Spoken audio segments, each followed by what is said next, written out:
this has taken a lot for me to do. It is really, really hard for me to talk about this, but I have to. So I'm sorry, it's really hard, but I just have to. Right, I need to talk about this. I'll just, man, okay. I'll just get it off my chest. About 4 or 5 years ago, when I was a lot younger, I was in school, and we came back from this trip, and yeah, we were all like running and everything, all like cool, fine and dandy or whatever, but I fell over and I smacked my head pretty bad off the ground. It was like rock solid ground, but that day I got a really bad injury. It's a cracked skull and there was bleeding around my brain, and that was really, really bad. So that's things like I was like pretty much asleep. I couldn't do anything. I was on the ground. I was like out cold basically. But then this like teacher in my school, she's pretty much a bitch in my eyes, but she came over and she literally told me to get the fuck up. Like, I was out cold. She didn't like help me or anything. She just told me to get the fuck up. Just thinking about this day is really, really getting me down. But whatever. I don't know if I was strong or something, but I got up and I went into like the PE room or something. I like went in through the main door and I ended up somewhere. But then I think I passed out again. Then I ended up in the office room or something. I forgot. But it was in the office and they were all talking and shit.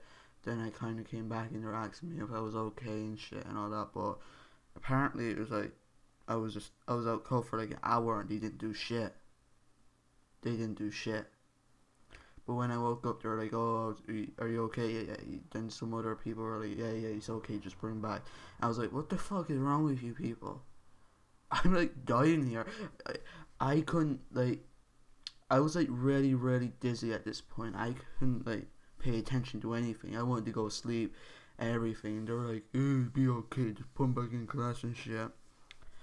But then I like literally told them to fucking, like, this is actual words, please just phone my mother and tell her to come get me, as you people are being very, very stupid now. Now phone her up, there's something wrong with me. Then I was like, oh cold, I didn't really hear what they said, but apparently they phoned my mother up, she didn't answer. Then they phoned my grandmother up, and then like she told her like what's it called, bring him down here and stuff, but she didn't really know because they were acting like it's just a little bump. You like, oh, Frankie could hit his little head off the ground. I think we should bring him home. And then like she was like, yeah, just bring him home. She thought I was messing or something, but when I got home, at this point I was getting sick. I couldn't concentrate on anything. Then that's the point where she got scared and she made them bring me to the hospital.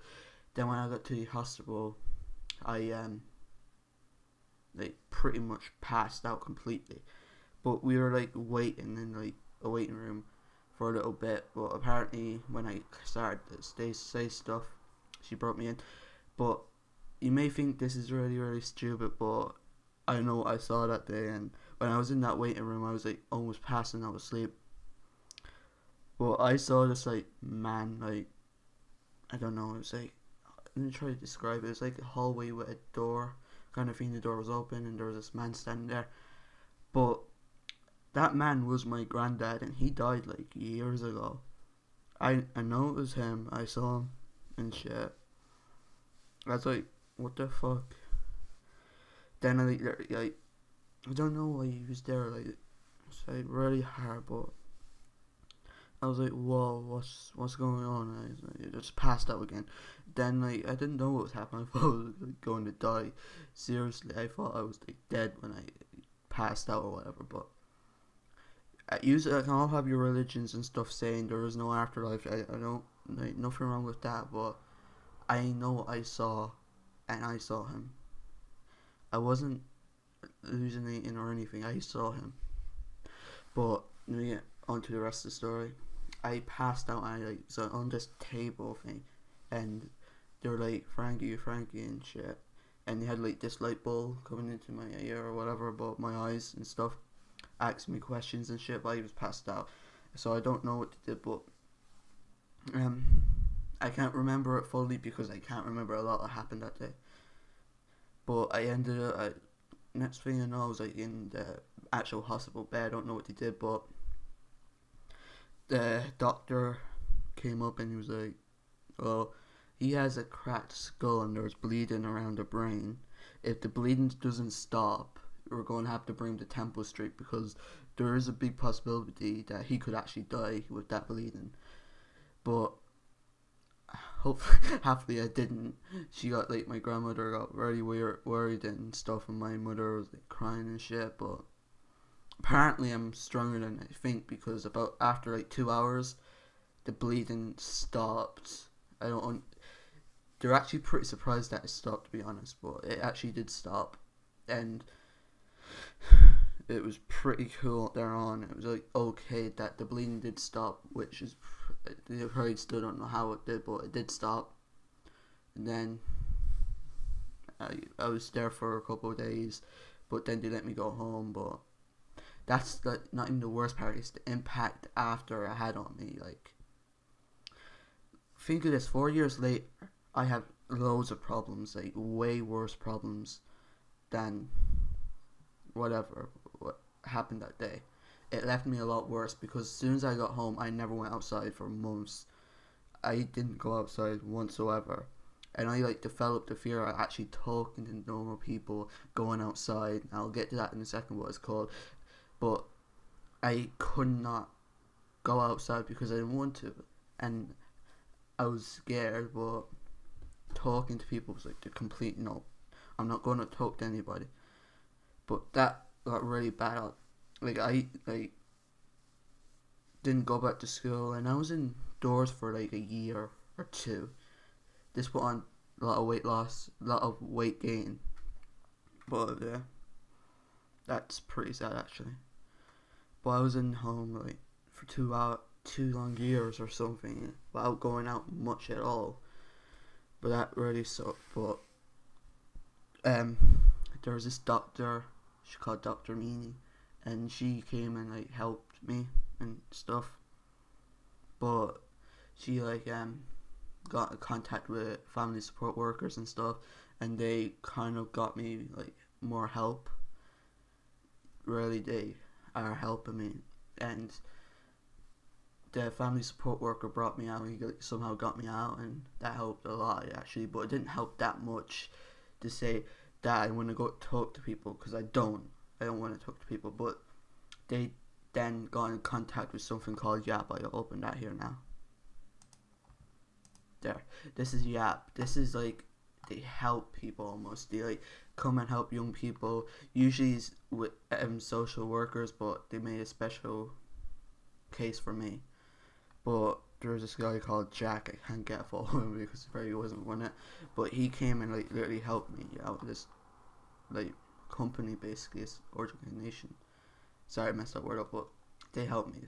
They helped me a lot. So yeah, like he got me outside. And this is like him. He's basically conquered my fear of actually going outside. For him, that's helping me a lot actually, and I'm really, really happy with that.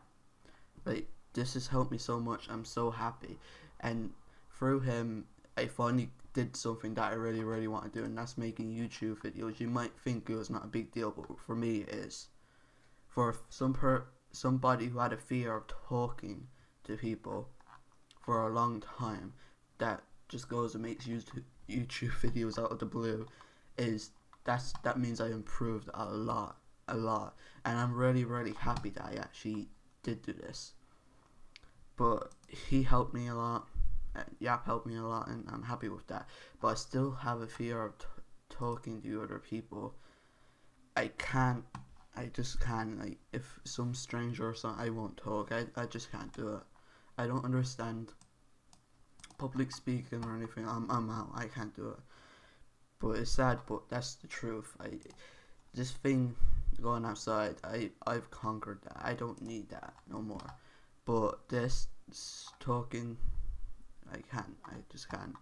It's very hard to say actually, but I can do that. I just can't. It's really sad. I understand it's really sad, but you know I just can't. That's hurting me a lot actually, but you know, what can you do, eh? Life. But this is like, Yap is still helping me trying to conquer speaking in public, but it's not getting really anywhere. And to be honest, this is getting a lot worse, But I can't do anything about it. I just can't. But let's just like move on to the other story. Like after this is all okay, yeah, blah blah blah. I have all this stuff, yeah. But this school, St. Paul's Senior National School, they had the cheek to say that I was basically like okay lying and shit. So my grandmother sued them because fuck, why shouldn't she? But they're lying now through their teeth, basically like blah blah blah. He's done this, he's not like this. This is all lies and shit, and it's really getting us down that they actually did this.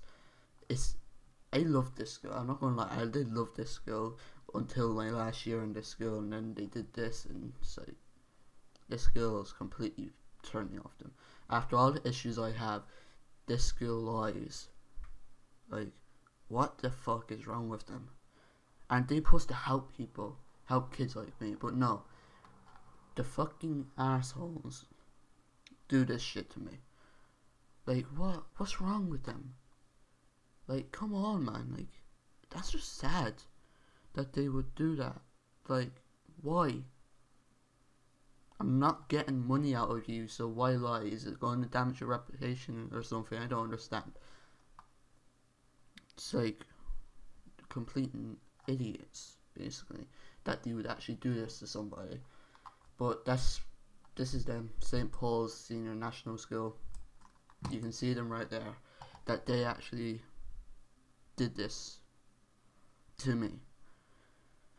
If they, I don't know, it's a bad accident, but they had big problems with that. Like, they left me there for like an hour, didn't call ambulance or anything, and they knew something was wrong with me. I told you what they did.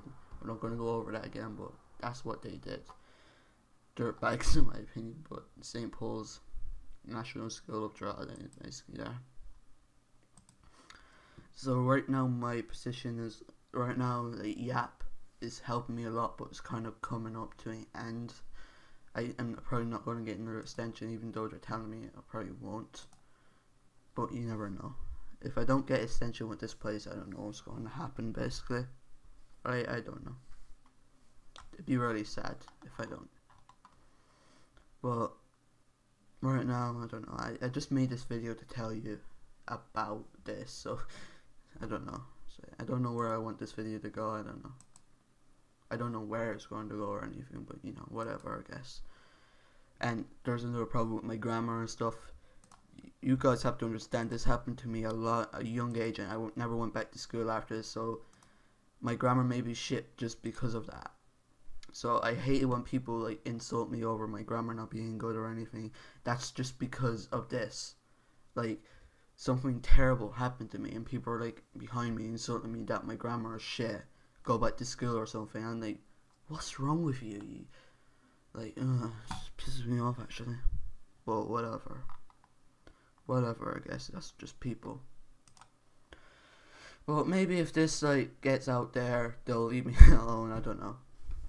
But this is what I have, glossophobia or whatever it's called. I can't even say the word actually. This is what I have. This is terrible for me. It's terrible for life, basically, for me in life. But it's my story. My story, eh? Whatever, I guess. If this video gets anywhere, the main focus I wanted to get is like this youth advocate, like help them, because they don't get that much funding or anything, and I want them to get out there more. It's like, after what they done to me, is a lifesaver, and it's pretty sad that they won't get enough funding that helps somebody else. It's really, really sad. So the main focus I want this video to get is not helping me, but it's helping these people. Help other people that are like me, that is like me, that's not getting help, but I want them to get help through these people. And it's really sad that they're not getting help because they're not getting the funds needed. So I don't know, like, just go on here and donate. Like, donate something. It doesn't matter how much it is, $1, $5, $10, $100. Every little bit helps them help other people, kids like me. It helps them help them. So please, just donate anything you can to these people that's helping everybody. Please, just do it. I love your app, actually. I really, really do like it. And it's just great. So please donate whatever you can. And it's like, what else do I have, eh? A really bad illness. That's like what happens, you know? I don't know. My channel's helped me a lot. But, you know, it's like probably not getting enough views or anything, but, you know, I don't care about that. It's like, I really want to do it. So, yeah, help Yap, donate some money to them. Just help them, please. It's like, they help so many people. Just help them, help others. That's the basics of this video when I get out. It took me a lot to courage to just basically do this video. That's how much courage that has taken life from me. So please help Yap. Subscribe to my channel if you want. But that's it. That's my story.